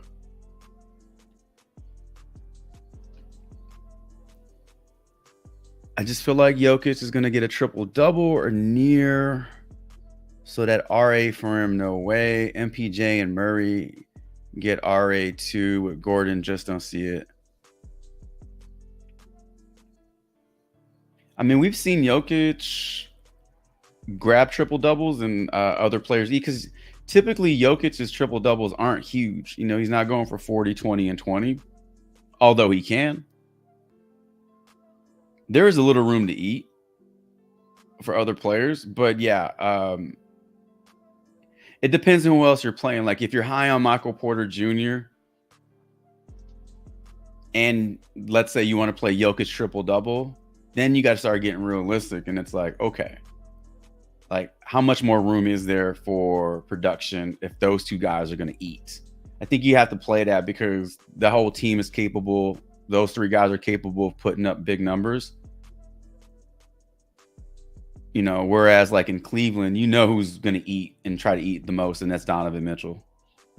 So it's easier to focus on where that production will come from on certain teams. But like the Nuggets are they're so deep. All right, let's get these off the board. All right. We didn't look at Banchero's points earlier. We did look at his threes, though. His demon threes would look like they were in play.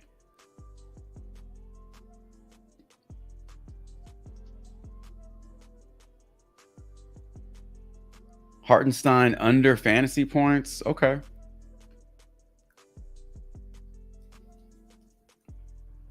I have a feeling that Hartenstein gets into foul trouble, and not because Joel Embiid is trying to get him into foul trouble, but what I have a suspicion that the Knicks are going to try to do today is just wear him down.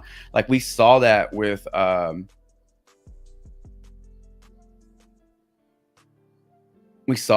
Miami. And the way they were playing Embiid is just trying to wear him down. And it worked.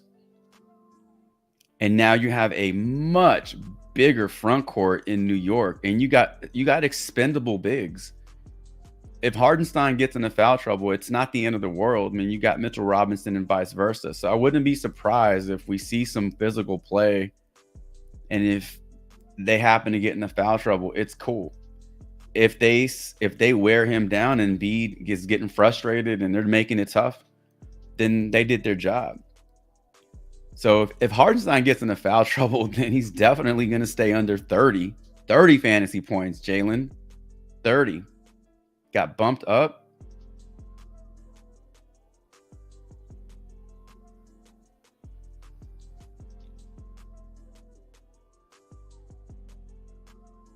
All right. Am I touching any Luka props? I haven't even looked at Luka, man.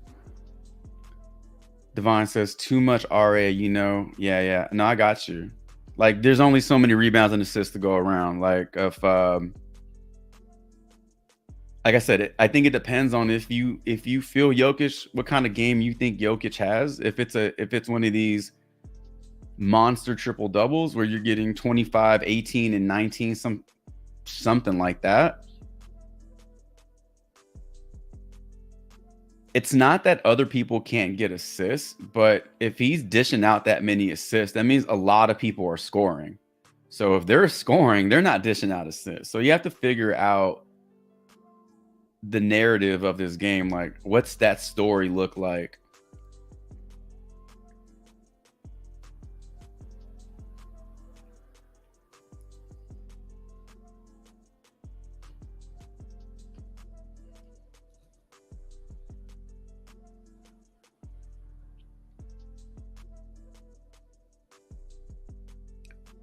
I don't know what Luka prop is appealing to everybody. I haven't looked at his props, honestly.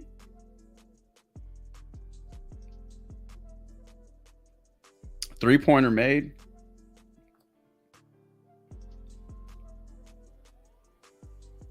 The Clippers are healthy at the right time. It's everything they've wanted in this team at the right time. Healthy Kawhi, healthy George, James Harden. And when healthy, Kawhi is a top 3 defender in the league. So I don't know what to expect. These are some pretty low lines for Luka, though, in my opinion, for playoffs, you know? And the matchup is the reason why. Maybe his assist, but I haven't really looked into his props. Let's look at these real quick, though. Let's look at Boncaro points and then Hartenstein fantasy.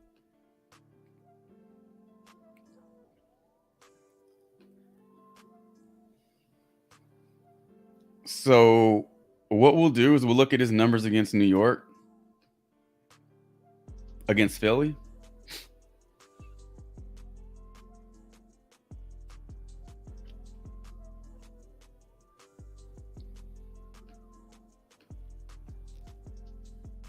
All right.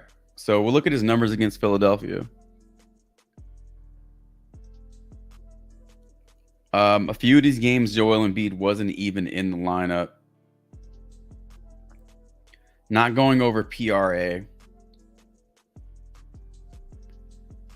Blocks and steals is where it can get a little dicey with him. If he is able to rack up a few blocks and steals, that definitely supplements a low scoring day.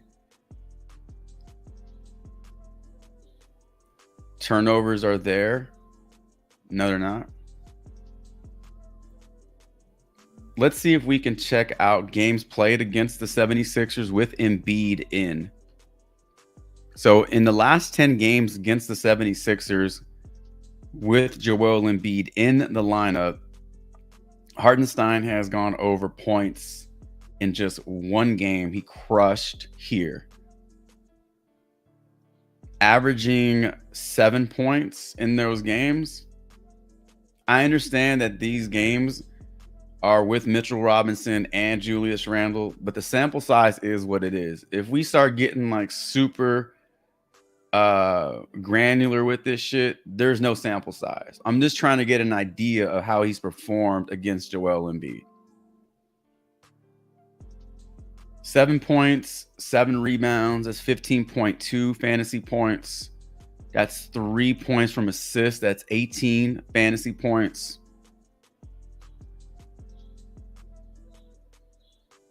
(21, 24 fantasy points when you add in the blocks and steals.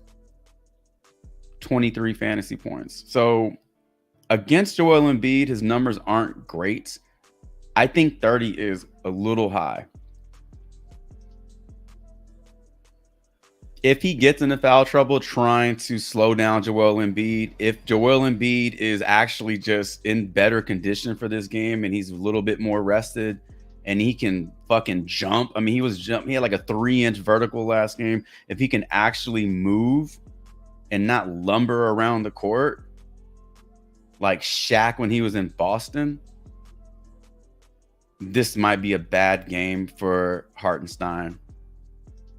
However, if Hartenstein succeeds at tiring out Joel Embiid, you know, maybe not the worst matchup. So I think we see a better performance from Joel Embiid. I really do.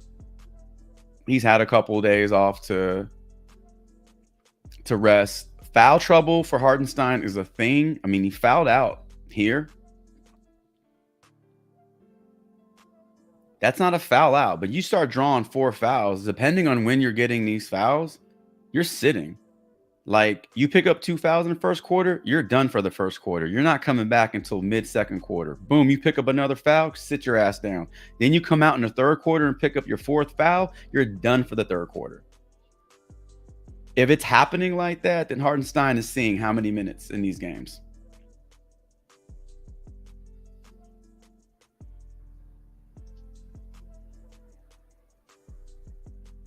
(26 and 24). Play 36 minutes here.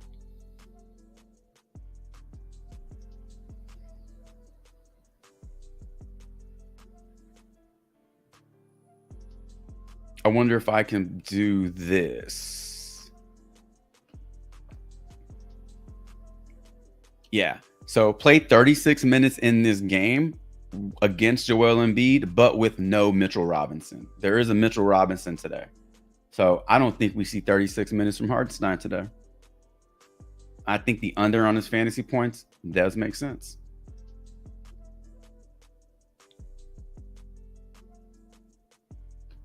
All right. Probably going to be the last play as we're approaching the 2-hour mark. We are at 2 hours right now.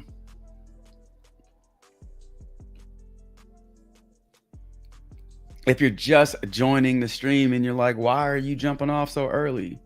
Streams started at 8:50 this morning, typically 9 o'clock, but we go for about 2 hours on Saturday. So we've been on for a while now. But if you are just joining, appreciate you stopping by. Hopefully next stream you can get here a little earlier and you can watch a little bit more and get more questions in. But we're going to look at Paolo Banchero very quickly. 22.5 points. Let's look at his numbers against Cleveland. He is 0 for 3 his last games, and he was 1 for 4 overall this season against Cleveland. Projected for 25 points today, so not a bad projection here.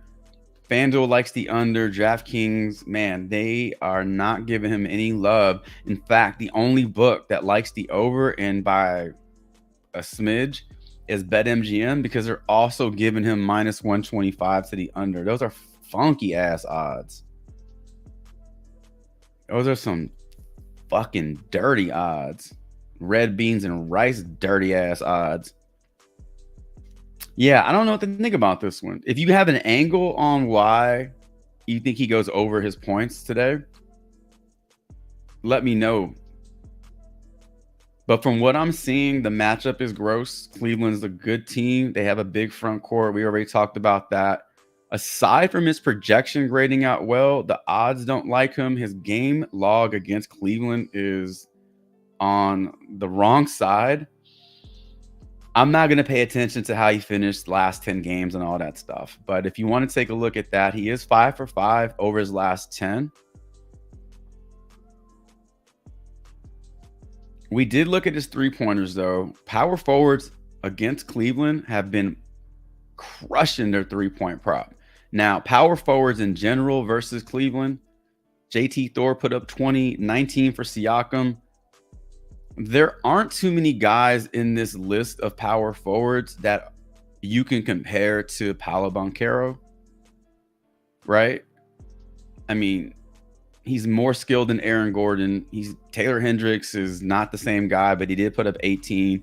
Samanich, I haven't heard about. I thought he was still in San Antonio. He's in Utah apparently. Royce O'Neal, role player. I mean, KD, all-time great. Okay, good. He goes for 32. So you're telling me like a future Hall of Famer is one of the few guys who's gone over. I mean, duh. Rui goes under. Amir Coffey. Like, you're not comparing Paolo Banchero to Amir Coffey. Jake LaRavia had went out of his damn mind. Hit 8 threes in that game. But yeah, you see what I'm saying here. There aren't too many names on this list of power forwards that you can compare to Banchero. But the ones that do have star value did go over. Durant.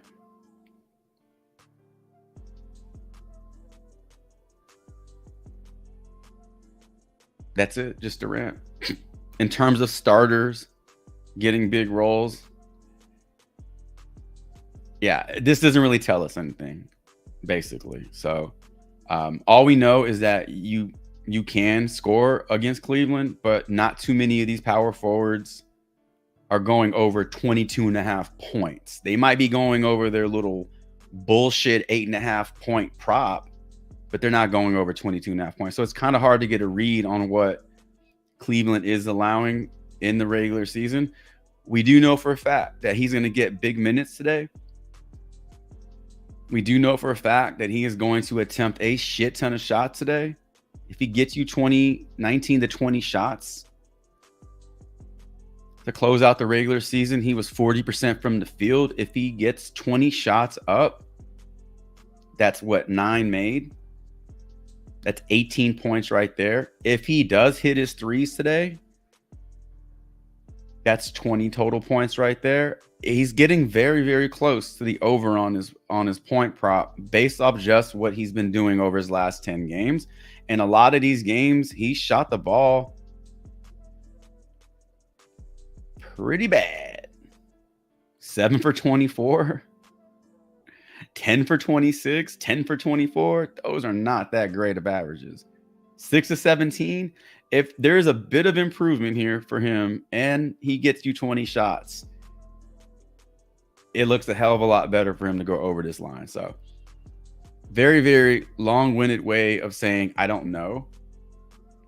But we do have enough data here to make a case for the over. And on top of that, it is a payout boost.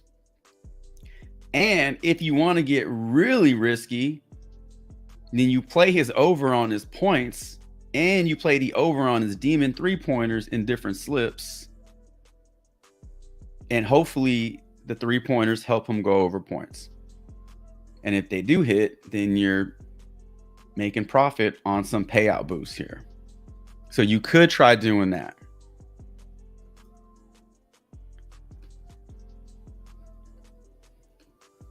All right. What's up, Jim? Morning to you. Salute. Blessings to you as well. Who Who you think gets a double-double, Allen or Mobley? Ooh. And this is on Underdog.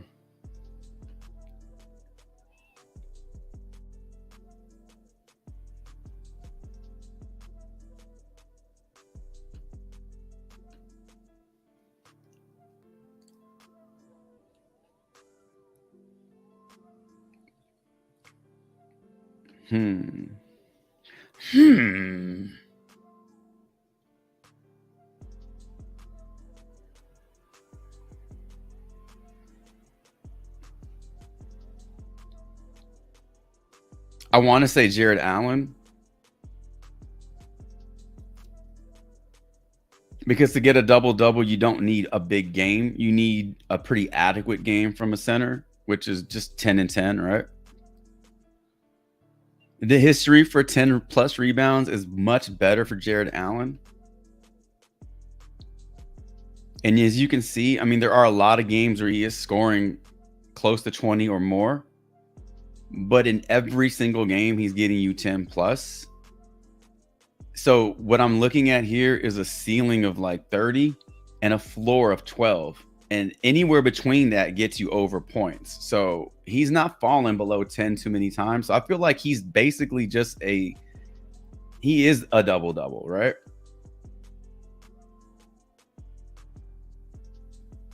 For the most part, those rebounds are pretty consistent. Mobley, I don't think has a problem scoring. You know, I think it is his rebounds. Like his range is worse. So like his floor is 3 and his upside is 12. 3, 4, 5, 6, 7, 8, 9. That's 7. That's 7 missed chances right there. So what I'm seeing him, he's not really going over that 10 threshold very often. He's staying under it more. The points, I don't think he's gonna have a problem scoring because he's more skilled. He can score from anywhere on the court. But for a double-double, you don't need a big game. You need 10 and 10. That's it. And I think Jared Allen is kind of a good example of a walking double-double. I would go with him, honestly. Mobley goes for 23 points, 20 points in those games, and he gets you 4 rebounds, 7 rebounds. His overall stat line is fantastic. I'm sure he's blasting through PRA and he's getting you way over his fantasy score because anytime you get 20 plus, 28, 30 PRA, you should be going over fantasy score. In those games, he's also getting you blocks and steals, keeping those turnovers kind of low. Mobley's an over for fantasy and PRA, and I would say that Jared Allen, based off of that information, is probably your better bet for a double-double.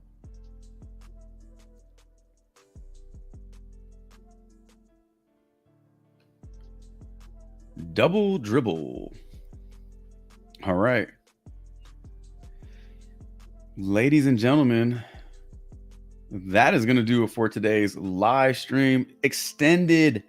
Extended live stream. We go 2 hours, 7 minutes and 28 seconds, 29 seconds, 30. What if I just did that shit for the rest of the stream? 33 seconds.